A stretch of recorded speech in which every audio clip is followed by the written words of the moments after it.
नमस्कार, मैं राहुल सौमित्र। मध्य प्रदेश के सबसे विश्वसनीय न्यूज चैनल पर अगले 24 मिनट में आपको यह बताऊंगा कि मध्य प्रदेश में आज क्या हुआ।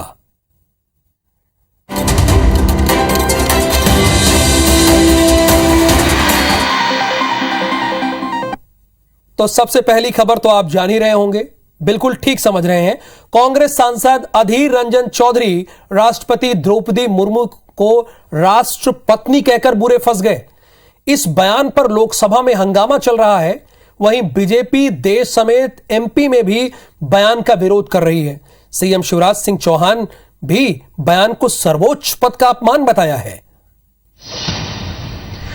माफी मांगो सोनिया गांधी आदिवासियों से। कांग्रेस सांसद अधीर रंजन चौधरी के राष्ट्रपति द्रौपदी मुर्मू को लेकर दिए गए विवादित बयान पर बवाल मच गया है। भोपाल में बीजेपी ने गांधी प्रतिमा के सामने धरना दिया और राजभवन तक पैदल मार्च निकाला। बीजेपी अधीर रंजन चौधरी के साथ सोनिया गांधी से भी माफी की मांग कर रही है। अधीर रंजन चौधरी की संसद से सदस्यता समाप्त हो और सोनिया गांधी देश से माफी मांगे। कांग्रेस हर समय आदिवासी वर्ग का अपमान करती है, ये कांग्रेस की संस्कृति को प्रदर्शित करता है। वहीं सीएम शिवराज सिंह चौहान ने अधीर रंजन के बयान को सर्वोच्च पद का अपमान बताते हुए आदिवासी और महिला विरोधी करार दिया है। अधीर रंजन चौधरी ने जिस निकृष्ट मानसिकता का परिचय दिया है, भारत के राष्ट्रपति का अपमान किया है, यह हमारे जनजातीय आदिवासी भाई और बहनों का भी अपमान है। देश कभी माफ नहीं करेगा। सोनिया गांधी से ईडी की पूछताछ के विरोध में कांग्रेस लगातार प्रदर्शन कर रही है। लिहाजा अधीर के आपत्तिजनक बयान को लेकर बीजेपी को भी कांग्रेस को घेरने का मौका मिल गया है। तो बवाल तो चारों तरफ मचा है।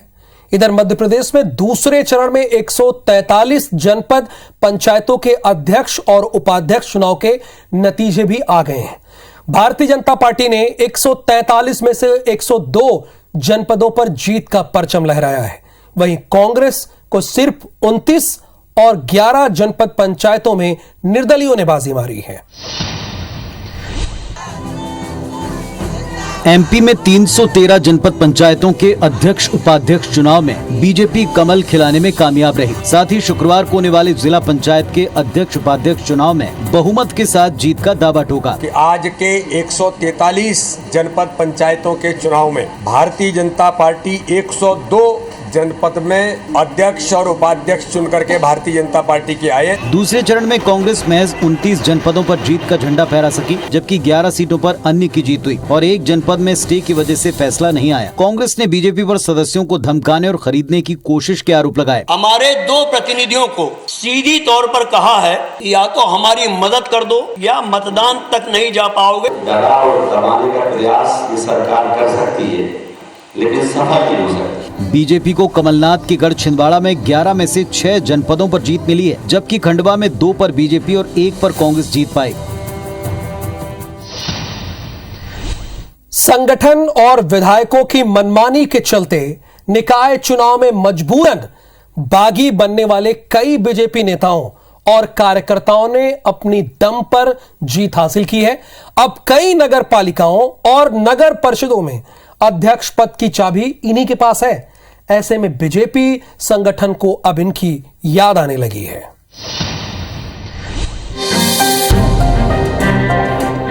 निकाय चुनाव में बागी होकर भी जीत हासिल करने वाले कार्यकर्ताओं का निष्कासन रद्द कर बीजेपी फिर उन्हें अपनाना चाहती है, क्योंकि इन बागियों के समर्थन के बिना निकाय में बीजेपी का अध्यक्ष बनना मुमकिन नहीं। यही वजह है कि बीजेपी के सामने इन्हें पार्टी में वापस लेने के अलावा फिलहाल कोई चारा नहीं। इसके लिए पार्टी ने हर जिले में पर्यवेक्षक तैनात कर दिए हैं। पार्टी की अपनी पॉलिसी होती है, क्या करना है क्या नहीं करना है। चुनाव जीतने के बाद कई प्रकार की परिस्थितियाँ होती है, संगठन जो उचित निर्णय होता है वो करता है। हाल ही में हुए चुनाव में करीब 1 सैकड़ा निकायों में कांग्रेस और बीजेपी में से किसी को भी बहुमत नहीं मिला, जिसके चलते पार्टियों के जीते बागियों की भूमिका बेहद अहम हो गई है। यही वजह है कि इनकी घर वापसी करवाई जा रही है। वहीं कांग्रेस महज जीते बागियों की वापसी पर सवाल उठा रही है। भाजपा में शायद हर चुनाव में बागियों की संख्या बढ़ती जाती है, क्योंकि बागी भी अभी सोचने लग गए कि हम बागी होकर लड़े, जीत गए तो पार्टी तो हमें अपना ही लेगी। दरअसल निर्दलीय पार्षद किंग मेकर की भूमिका में और इसीलिए बागियों की घर वापसी बीजेपी की सियासी मजबूरी है।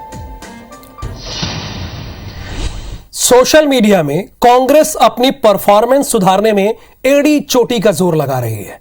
सर्वे में कमजोर साबित हुई कांग्रेस कल हुए जनपद पंचायत चुनाव में कमलनाथ के ट्वीट को जमकर रीट्वीट कर प्रदर्शन सुधारने में जुटी हुई है। पीसीसी चीफ कमलनाथ की टीम से मीडिया कमेटी की सोशल मीडिया में सक्रियता को लेकर हुए सर्वे में कमजोर साबित होने के बाद कांग्रेस की मीडिया टीम अपनी परफॉर्मेंस सुधारने में जुटी हुई है। कल जनपद अध्यक्ष और उपाध्यक्ष चुनाव के दौरान मीडिया टीम ने कमलनाथ के ट्वीट को जमकर रीट्वीट किया। मीडिया विभाग के अध्यक्ष के मिश्रा, उपाध्यक्ष अब्बास हफीज, संगीता शर्मा, भूपेंद्र गुप्ता, विभा बिंदु डंगोरे समेत अन्य पदाधिकारी ने ट्विटर, फेसबुक पर एक्टिव रहे। हालांकि कांग्रेस प्रवक्ता अवनीश बुंदेला का कहना है कि हम तो हमेशा कांग्रेस की विचारधारा को लेकर सोशल मीडिया पर एक्टिव रहते हैं। कल भी अध्यक्ष बनने पर ट्वीट किया तो वहीं बीजेपी ने इस मामले पर चुटकी ली है। कोई भी पार्टी का नेता हो, कार्यकर्ता हो, उसको अपने राष्ट्रीय अध्यक्ष, प्रदेश अध्यक्ष, अपने जो भी किसी नेता को वो मानता है, फॉलो करता है, सदैव हर व्यक्ति उनके ट्वीट को रिट्वीट करता है। इस तरह की रैंकिंग करना, इस तरह की प्रणाली को अपनाना हमें लगता है कहीं ना कहीं एक राजनीतिक कार्यकर्ता की बेइज्जती जैसी है। सोशल मीडिया पर मजबूत बने रहने के लिए कांग्रेस एड़ी चोटी का जोर लगा रही है। छत्तीसगढ़ के मुख्यमंत्री भूपेश बघेल के नक्सलियों को एमपी खदेड़ने के बयान पर अब सियासत बहुत तेज हो गई है। कांग्रेस के विधायक पीसी शर्मा ने बीजेपी सरकार को घेरते हुए छत्तीसगढ़ के सीएम भूपेश के बयान का समर्थन किया। वो तो करेंगे ही, जाहिर सी बात है। तो बीजेपी ने नक्सलियों और कांग्रेस की विचारधारा को एक ही बता दिया। छत्तीसगढ़ के सीएम भूपेश बघेल के नक्सलियों को एमपी की तरफ खदेड़ने के बयान पर एमपी में सियासत शुरू हो गई है। बीजेपी ने कहा है कि कांग्रेस और नक्सलियों की विचारधारा एक है, इसीलिए छत्तीसगढ़ में घटनाएं नजर नहीं आ रही। लेकिन बीजेपी की सरकार नक्सलियों से निपटना चाहती है। इधर कांग्रेस विधायक पीसी शर्मा ने भूपेश बघेल के बयान का समर्थन करते हुए कहा कि मध्य प्रदेश में 18 सालों से बीजेपी की सरकार है और जब यहाँ लॉ एंड ऑर्डर मेंटेन नहीं हो पा रहा तो बीजेपी सरकार नक्सलियों से कैसे निपटेगी। मध्य प्रदेश की कानून व्यवस्था पूरी तरह चुस्त दुरुस्त है। भूपेश बघेल जैसे गैर जिम्मेदार मुख्यमंत्री से हमें किसी सर्टिफिकेट की जरूरत नहीं है। इस तरह से बातें करके ये केवल लोगों का ध्यान भटका रहे हैं। इनका जो गठजोड़ नक्सलियों के साथ या इस तरह से विधर्मियों के साथ है वो अपने आप में बहुत जग जाहिर है। उत्तर प्रदेश में नक्सलाइट मूवमेंट्स जमाने से तेज चल रहा है। ये 15-18 साल से सरकार है लेकिन उसको कभी आज तक कंट्रोल नहीं कर पाई। आपको बता दें कि अविश्वास प्रस्ताव के दौरान सीएम भूपेश बघेल ने इस बात का जिक्र किया था। वाराणसी का ज्ञानवापी मामला भले ही सुप्रीम कोर्ट में हो, लेकिन सावन महीने में एक बार फिर ज्ञानवापी का जिन बोतल से बाहर आ गया है। अब आप भी सोच रहे होंगे क्यों हुआ। दरअसल जबलपुर में किन्नर महामंडलेश्वर हिमांगी सखी ने ज्ञानवापी में विश्वेश्वर महादेव का जलाभिषेक करने का ऐलान किया, जिसके बाद से उन्हें धमकियां मिल रही, इसलिए यह मामला सामने आया एक बार फिर से। देश की पहली किन्नर महामंडलेश्वर हिमांगी सखी ने न केवल सुप्रीम कोर्ट को चुनौती दी है बल्कि योगी सरकार के लिए भी मुसीबत खड़ी कर दी है। दरअसल पशुपतिनाथ अखाड़े की महामंडलेश्वर हिमांगी सखी ने ऐलान किया है कि वो 8 अगस्त यानी सावन के आखिरी सोमवार को वाराणसी के ज्ञानवापी विश्वेश्वर महादेव का गंगा जल से अभिषेक करेंगी। इसके लिए उन्हें जेल भी जाना पड़े तो उन्हें मंजूर है। आखिरी श्रावण का सोमवार है, पूरे संत महात्मा सब मिल के हम जाके कूच करेंगे ज्ञानव्यापी के ऊपर और जलाभिषेक करेंगे। हिमांगी सखी ने इससे पहले 12 जून को भी अनुमति मांगने की बात कही थी। तब से उन्हें लगातार धमकियां भी मिल रही हैं, जिसकी लिखित शिकायत उन्होंने मुंबई पुलिस से की है। हालांकि न तो कोई कार्रवाई हुई है और न ही कोई सुरक्षा मिली है। पुलिस प्रशासन को भी हमने लेटर दिया हुआ है कि जानलेवा मारने की धमकियां हमें मिली हैं, आप सुरक्षा मुहैया करवाएं, मगर उन्होंने अभी तक सुरक्षा मुहैया नहीं करवाई है। हिमांगी सखी ने ऐलान जरूर किया है लेकिन ज्ञानवापी में जलाभिषेक की अनुमति अब तक उन्हें नहीं मिली है। आजादी के 75 साल के बाद भी अगर आम जनता को पीने का शुद्ध पानी नसीब ना हो तो इससे शर्मनाक कोई बात हो सकती है क्या? आप बताइए। मध्य प्रदेश के 2 जिलों में दूषित पानी पीने से 5 लोगों की जान चली गई है, जबकि 45 से ज्यादा लोग अस्पतालों में एडमिट हैं, यानी पीने का शुद्ध पानी नहीं मिल रहा है इन लोगों को।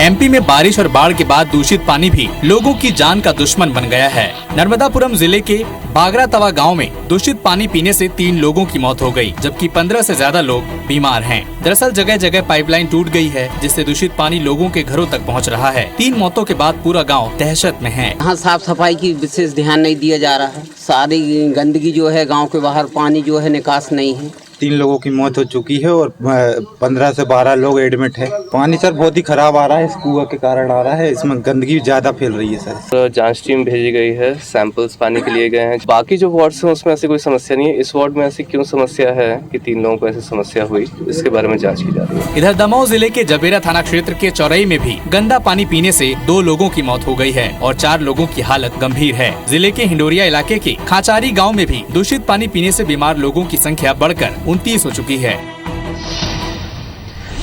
इधर ग्वालियर के जरा आरोग्य अस्पताल में अल्ट्रासाउंड, एक्सरे और सीटी स्कैन कराने के लिए मरीजों को लंबा इंतजार करना पड़ रहा है, जिसके बाद स्वास्थ्य सेवाओं को बेहतर बनाने के लिए अस्पताल प्रबंधन के दावे खोखले नजर आ रहे हैं। ग्वालियर के जलारोग्य अस्पताल में अल्ट्रासाउंड और सीटी स्कैन करने के लिए मरीजों को लंबा इंतजार करना पड़ रहा है। यानी आज एक्सरे कराने के लिए आए मरीजों को कम से कम 1 से 2 महीने की वेटिंग मिल रही है। इन मरीजों में गर्भवती महिलाओं की संख्या सबसे अधिक है। मरीजों को जरूरत एक्सरे की और अल्ट्रासाउंड की आज है, लेकिन ग्वालियर के जलारोग्य अस्पताल की स्थिति ये है तो किसी को 10 दिन की वेटिंग मिल रही है तो किसी को 20 दिन की वेटिंग मिल रही है। लेकिन सवाल इस बात का है कि लोगों को अल्ट्रासाउंड की जरूरत आज है, लेकिन उनका जो नंबर है वो काफी दिनों बाद आता है। वहीं जलारोग्य अस्पताल के अधीक्षक का कहना है कि 3000 से ज्यादा ओपीडी रहती है, इसीलिए दिक्कतें आ रही हैं। अस्पताल के अधीक्षक का कहना है कि अगर गड़बड़ी होगी तो कार्रवाई की जाएगी। 3000 मरीज रोज ओपीडी में आते हैं। पूरा प्रयास करूंगा कि जितनी भी मशीनें हैं जब तक सारे अल्ट्रासाउंड खत्म नहीं हो जाते तब तक वो करना सुनिश्चित करेंगे। नहीं करेंगे तो फिर वो कार्रवाई के लिए तैयार है। स्वास्थ्य सेवाओं को बेहतर बनाने के लिए अस्पताल प्रबंधन लाख दावे कर ले, लेकिन कहा जा सकता है कि इन दावों की हकीकत सिर्फ कागजी फाइलों तक ही सीमित है।